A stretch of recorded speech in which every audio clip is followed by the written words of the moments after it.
bem-vindos ao Compocast, o seu podcast semanal sobre composição musical e outras coisas. Eu já de antemão te agradeço muito pela sua presença aqui comigo, semana após semana, ouvindo, pensando sobre.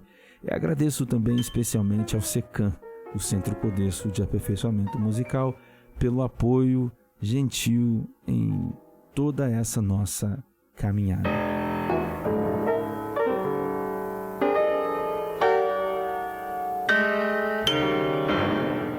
Hoje nós vamos falar sobre o planejamento composicional. Obviamente que falar sobre isso é um pouco difícil, porque há muita coisa a se dizer sobre planejamento composicional. Mas nós estamos aqui apenas para lançar algumas provocações. Nosso objetivo é essa conversa rápida, essa conversa, digamos, mais primeira, né, sobre alguns assuntos, e que desta conversa a gente saia provocado a ler, a ouvir, a pesquisar mais sobre um determinado assunto. E hoje nós vamos, além de conversar, obviamente nós vamos ouvir algumas peças. Nós vamos ouvir o Concerto para 9 Instrumentos, Opus 29, do Verban, Anton Verban. Depois nós vamos ouvir também a obra In Si. In Si, são duas palavras diferentes, do compositor norte-americano ainda vivo, Ted Riley. E também nós vamos ouvir de John Cage, Music of Change. Essas peças todas que eu disse, nós não as ouviremos por completo por causa do nosso tempo aqui, né? Mas ouviremos uns trechos ou uma parte considerável dessas obras para que a gente possa, né, refletir, não só conversando, mas também ouvindo. Então, dando início à nossa conversa de hoje, a esse episódio de hoje, talvez uma maneira interessante de começar seja a gente pensar sobre uma definição para a palavra planejamento. É claro que não farei aqui um desenvolvimento etimológico, né, sobre a palavra. Nós vamos partir de uma definição que a gente pode concordar. Você concorda comigo que planejamento seria mais ou menos o seguinte: um conjunto de regras, um conjunto de algoritmos, um conjunto de passos pré-estabelecidos para que um resultado seja alcançado. Então, no caso do planejamento composicional, você concorda que poderia ser assim? Um conjunto de materiais ou material que, trabalhados a partir de um conjunto de regras ou regra, pré-determinado ou pré-determinadas, nos levarão a um objetivo sonoro previamente esperado. A gente pode concordar assim. Talvez você queira acrescentar alguma coisa, tirar alguma coisa aqui, mas em suma, eu creio que a gente está caminhando na mesma direção quando a gente pensa nessa definição. Bom, há então alguns problemas a respeito do planejamento composicional. Há algumas possibilidades a respeito do planejamento. Em cada uma dessas possibilidades há questões, há problemas que o compositor precisa lidar. Ele precisa escolher, ele precisa, enfim, ter alguma atitude a respeito disso. Nós vamos falar de 3 possibilidades a respeito do planejamento composicional, problemas, questões que surgem em cada uma dessas possibilidades, e faremos uma escuta ligada a cada uma delas. A primeira possibilidade de um planejamento composicional seria o planejamento a partir de parâmetros musicais que não teriam relação de ordem ou de causalidade. Vou explicar isso um pouco melhor. Imagine que você, então, vai compor uma peça e você vai elencar para essa peça certas alturas, né? Você vai trabalhar com o Lá, você vai trabalhar com o Dó sustenido, aí vai trabalhar também com o Dó B4, vai trabalhar com o Si bemol, e você define algumas alturas. Veja que nesse modelo de planejamento, você está definindo alturas que não tem necessariamente registros, pode ser um A3, um A4, um A5. Há também aqui, né, a falta de a definição timbrística, há também a falta da definição de articulações. E isso tudo, né, nos leva então a questão central desse tipo de planejamento. É que nestes planejamentos falta ordem, falta ordenação. Não que isso seja um ponto negativo, não é essa a questão. A questão é que quando esse planejamento ou o planejamento composicional parte deste ponto, nós estamos criando, na verdade, um conjunto de materiais, um arcabouço de materiais musicais. Sabe, uma caixa assim com materiais musicais que você vai pegando, como se você então pudesse dizer assim, olha, eu vou jogar aqui os materiais que eu vou usar, né, numa caixa. E aí você vai buscando ali os materiais que você vai utilizar para sua peça. Veja que são materiais pré-concebidos. Mas o que acontece aqui? Acontece aqui é que não há ordem. E essa é uma questão fundamental. Porque eu digo uma questão fundamental? Porque tudo que existe, né, a cola da estrutura é o tempo. E o tempo aqui não é o ritmo, tá? O tempo aqui, dito por mim, como sendo aquilo que acontece porque algo anterior o antecedeu. Parece um pleonasmo, né? Mas é isso. Ou seja, quando as coisas estão no tempo, elas têm características, elas têm qualidade causal, né? Elas acontecem porque algo aconteceu antes, e porque elas acontecem, algo acontecerá depois. Nesse tipo de planejamento, a gente não tem ordem, porque eles estão lá, né, esses materiais, e eles não vêm antes de nada, depois de nada, eles são apenas materiais. O professor Liduíno Pitombeira, um compositor muito, muito, muito especial, né? Alguém que eu admiro muito e com certeza um dos maiores compositores da atualidade no mundo, né? Um compositor amplamente tocado no Brasil, fora do Brasil, que possui uma vastíssima produção musical e uma vastíssima produção acadêmica. Ele pesquisa muito a respeito desse tema, e existe uma expressão que ele usa que eu acho que é muito interessante. Aliás, deixa eu fazer um parênteses aqui.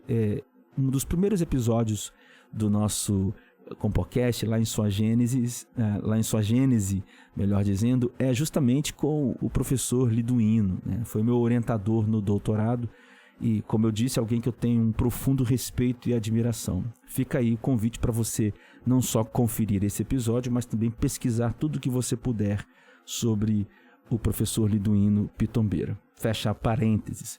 E então o Liduíno usa essa expressão, ele chama de paradigma arquétipo, né? E essa é a ideia de que estes materiais, eles estão então carentes de uma função que os ordene, carentes de outros parâmetros que vão se acoplar a eles, né? E aí então eles estarão no tempo. De qualquer forma, essa é uma maneira de começar o planejamento composicional, talvez uma das fases mais iniciais do planejamento composicional. É uma ótima, eu diria, maneira de se começar uma composição, elegendo esses parâmetros, definindo os parâmetros que não necessariamente precisam ter relação de ordem ou de causa com uns com os outros, né? Nós vamos ouvir agora um trecho do Concerto para 9 Instrumentos, o Opus 24, do Anton Weber, que foi um compositor austríaco, né, que nasceu ali no finalzinho do século XIX, morreu em 45, se não me falha a memória, em 1945, já no século XX, mas que tem em suas obras uma profunda coesão no que diz respeito à estrutura. Eu trago esta obra para a gente ouvir, porque quando você faz assim uma análise das obras do Weber, sobretudo nessa fase dele, né, mais, digamos assim, madura, né, do Weber, já no pós Primeira Guerra, um homem mais maduro, você consegue perceber que há uma atribuição muito clara de certas alturas, como se tivesse feito isso que eu acabei de falar com vocês aqui agora, como se ele tivesse eleito, né, assim, certas alturas, e que ele fosse usar essas alturas, e elas aparecem na peça de maneira muito bem colocada. Claro que no caso, né, o Weber está tratando de música atonal, e aqui há toda uma técnica através da qual estas alturas, que no primeiro momento estão lá na caixa, né, depois elas passam a ter uma ordenação, elas ficam em ordem, como a gente falou, né, há pouco tempo atrás. Portanto, no caso do Weber, a ordenação são as técnicas do serialismo e etc., que não é o caso aqui hoje. Mas a ideia é que você perceba uma obra que muito provavelmente teve em sua gênese esse tipo de planejamento composicional. Ouviremos então agora um trecho do Concerto para 9 Instrumentos, Opus 24, de Anton Weber.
Pois bem, você pode também propor um planejamento composicional que parta da estrutura.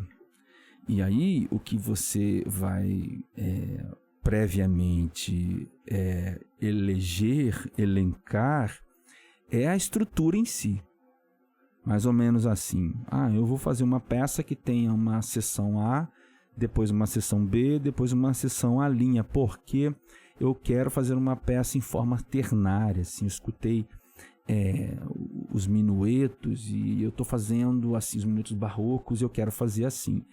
Não, eu escutei bastante a sonata clássica, né? E aí eu quero fazer a lá terceiro movimento das sonatas clássicas, vou fazer um rondó, A, B, A, C, A, D, A, enfim. Ou você pode, né, sair dessa macroestrutura e olhar para a microestrutura, né? Você vai dizer, não, eu vou utilizar essa frase. E aí você tem uma frase, né, musical. E aí você diz, não, eu vou utilizar essa sequência harmônica aqui. Vai ser assim, ó, tem essa sequência que eu gosto muito porque tem esse efeito e tal, etc e tal. Enfim, seja na macro, seja na microestrutura, quando você utiliza estrutura, aqui nós temos já uma questão de ordenação. Como eu disse antes, o que está ordenado tem relação de causa. E o que tem relação de causa está no tempo. A questão que eu coloco é se existe realmente algo musical que não tenha relação nenhuma de ordem. A gente pode escrever num papel Lá, Dó, Si, Ré, aí Fá sustenido, aí Lá bemol. E aí você pode colocar isso num papel e você pode cortar esse papel e você dizer, eu vou jogar aqui e vou ver o que vai acontecer. Tudo bem, nesse momento em que estas notas estão escritas num papel na sua mão, ou que você tem aquela caixinha de repositório de alturas, né, que a gente falou no primeiro caso, tudo bem, essas alturas ali elas não têm relação de ordem, né? Mas será que existe algo realmente, musicalmente, de forma concreta, que não tenha ordem, né? Existe algum tipo de sonoridade desprovida de ordem? Porque se algo está no tempo, está ordenado, né? Se durou 1 segundo, né, ele durou 1 segundo, né? Então depois dele vem pausa. Então, é uma questão muito profunda para se pensar, porque vai de encontro a um dos pilares da modelagem sistêmica. E é algo que tenho pensado muito, porque a modelagem sistêmica é isso, né? Você faz essa engenharia reversa, como eu disse no exemplo do conceito para 9 instrumentos do Weber. Você pode fazer essa engenharia reversa e retirar de lá alguns elementos, né? E acho que de fato a gente tira alguns elementos que estão desordenados, que não têm ordem, porque se você aplica ordem a eles, você acaba reproduzindo a peça que você acabou de analisar. Ok, mas quando a gente vai utilizar alguma coisa no trato composicional, ela precisa aparecer no mundo concreto com ordem, né? Então, talvez seja importante dizer que quando pensamos em planejamento a partir de estrutura musical, essa estrutura ela está no tempo, inevitavelmente no tempo. E é importante mais ainda a gente pensar que, por mais que exista, né, um repositório de informações, né, como o querido professor Liduino diz, né, que existe esse paradigma arquétipo desses elementos musicais que não estão ordenados, que são alcançados por diversas maneiras e que serão ordenados por muitas outras, né, diversas maneiras. Ainda que isso exista, né, ainda que a gente consiga trabalhar o planejamento composicional nesse nível, o próximo nível precisa ser o nível da ordenação. E então esse nível da ordenação é um nível mais concreto, né? O nível do repositório de elementos é um nível muito mais abstrato e, na verdade, ele não está no tempo. E composição e planejamento composicional precisa passar, em algum momento, por essa ordem. Nós vamos ouvir agora uma peça do Terry Riley que parece antagônico ao que eu disse, mas é justamente o oposto disso. A obra se chama Em Si, né? Em Si, em dó, traduzindo bem grotescamente aqui, né, para o português, mas é isso mesmo, né, é em dó. Nessa peça, o Terry Riley escreve 53 fragmentos, e esses fragmentos possuem uma ordenação interna. Ele coloca algumas poucas notas num fragmento, mais notas no outro fragmento, mas eles precisam ser tocados como estão escritos os fragmentos. E ele também atribui uma ordenação aos fragmentos, do 1 até o 53. Então você não pode tocar o 1, depois o 6, depois o 7, depois o 40. Você precisa tocá-los em certa ordem, né, na ordenação proposta. No entanto, estes fragmentos eles não estão conectados entre si. A grande questão aqui que o Terry Riley propõe é essa, né? Que o performer, o intérprete, ele passa a construir exatamente as relações, né, de conexão entre um fragmento e outro. Então, a peça pode ser tocada para diversas formações distintas podem tocar essa peça. Então, um primeiro grupo começa tocando, né, o primeiro fragmento, depois o segundo fragmento é tocado, e aí depois o terceiro fragmento, enquanto o outro continua tocando o mesmo fragmento, o outro grupo toca o primeiro e o grupo iniciante passa para o segundo fragmento. Você pode fazer, inclusive, mudanças assim, né, na peça. É uma peça bastante didática e é lógico que há aqui aspectos minimalistas sendo trabalhados. Eu vou fugir um pouco da questão estética, porque a minha ideia aqui é justamente trazer para vocês como o planejamento composicional a partir da estrutura impõe ordem. Então veja que nesse exemplo o Terry Riley ele compõe, quando você olha a peça, né, talvez a peça em si seja o planejamento, né? Você pode olhar a partitura e em si ela é uma espécie de planejamento, porque você tem uma série de fragmentos, né, internamente ordenados, mas globalmente também ordenados, mas numa ordenação menor, né? Mas existe ainda assim uma ordenação. O próximo passo seria dizer assim, você pode tocar o que você quiser, né? Você pode tocar o 1, o 53 e o 43, aí seria uma música aleatória, que é o próximo exemplo que nós vamos ver. Mas eu queria propor essa escuta do em si, né, do Terry Riley, para a gente perceber que mesmo na intenção, de certa forma, da distância da ordem, pensar em estrutura implica ordem. Então, a gente vai ouvir agora um pequeno trecho de In Si, de Terry Riley.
Chega nos casos finais, né? nos tipos de planejamento, talvez, finais, que eu estou dividindo esse último exemplo em dois. Quando a gente diz, por exemplo, que vai compor sem planejamento.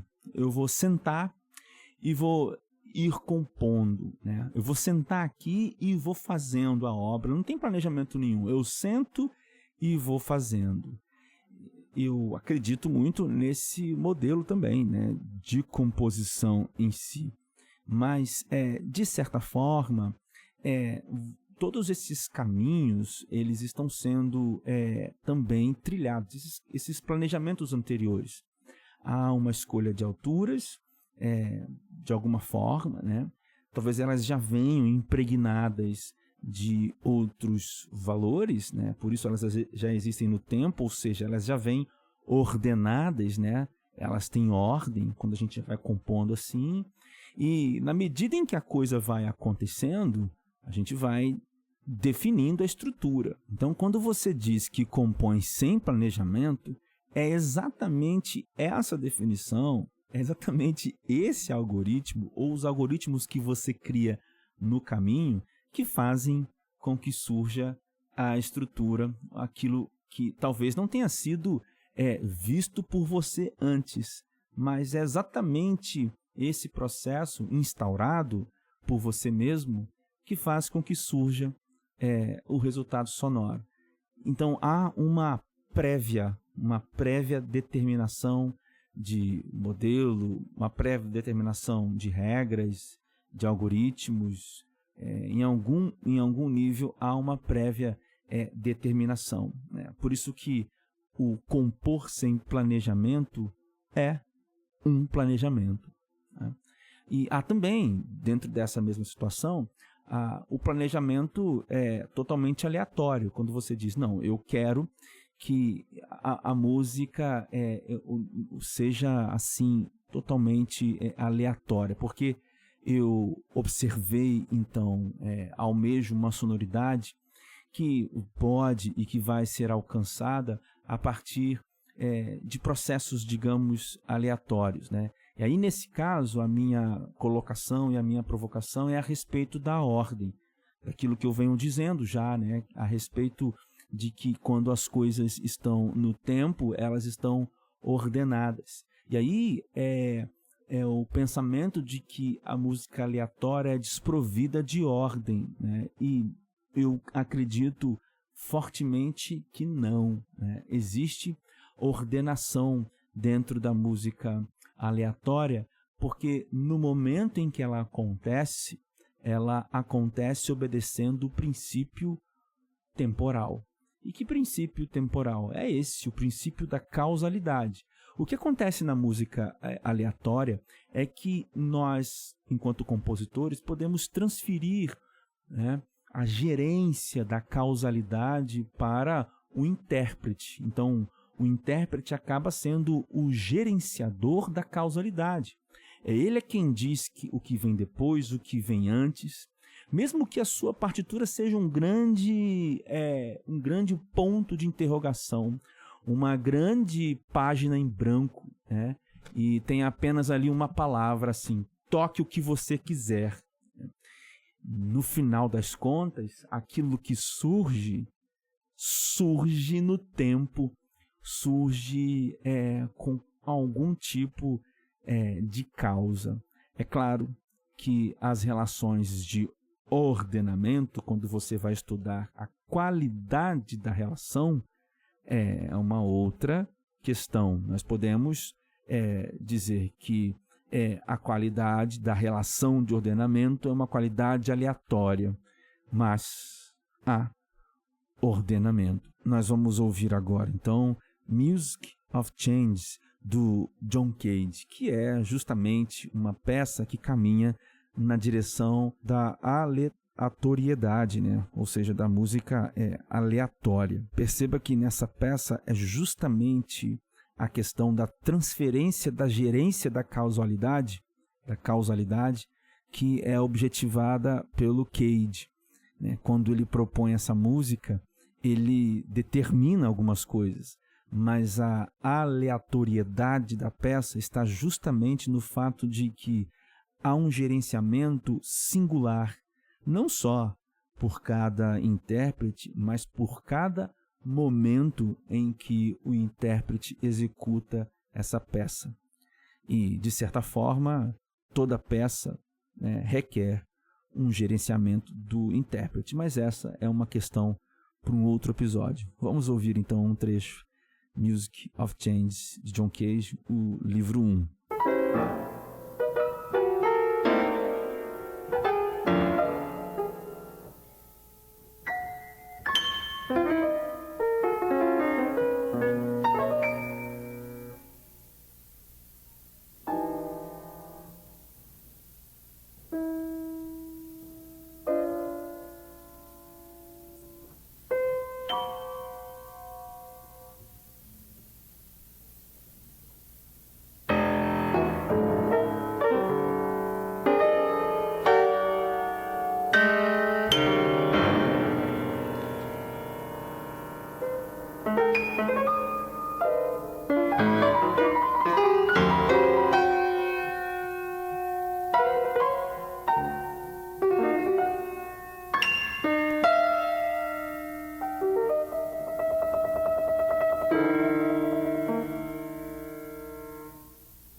Pois bem, pessoal, esse episódio de hoje foi um pouco longo, né? Porque o tema é justamente, né, bem profundo. Mas essa foi a ideia, né, de que nós podemos ter diferentes modelos de planejamento. Mas um ponto central do planejamento é uma questão de ordenação, de como você ordena, ou se você parte da ordenação, quais são os métodos de ordenação. Aqui está, talvez, o ponto mais importante do planejamento composicional. Por hoje era só. Se você gostou, volte aqui, estaremos aqui na semana que vem. A gente se vê lá. Um grande abraço e tchau.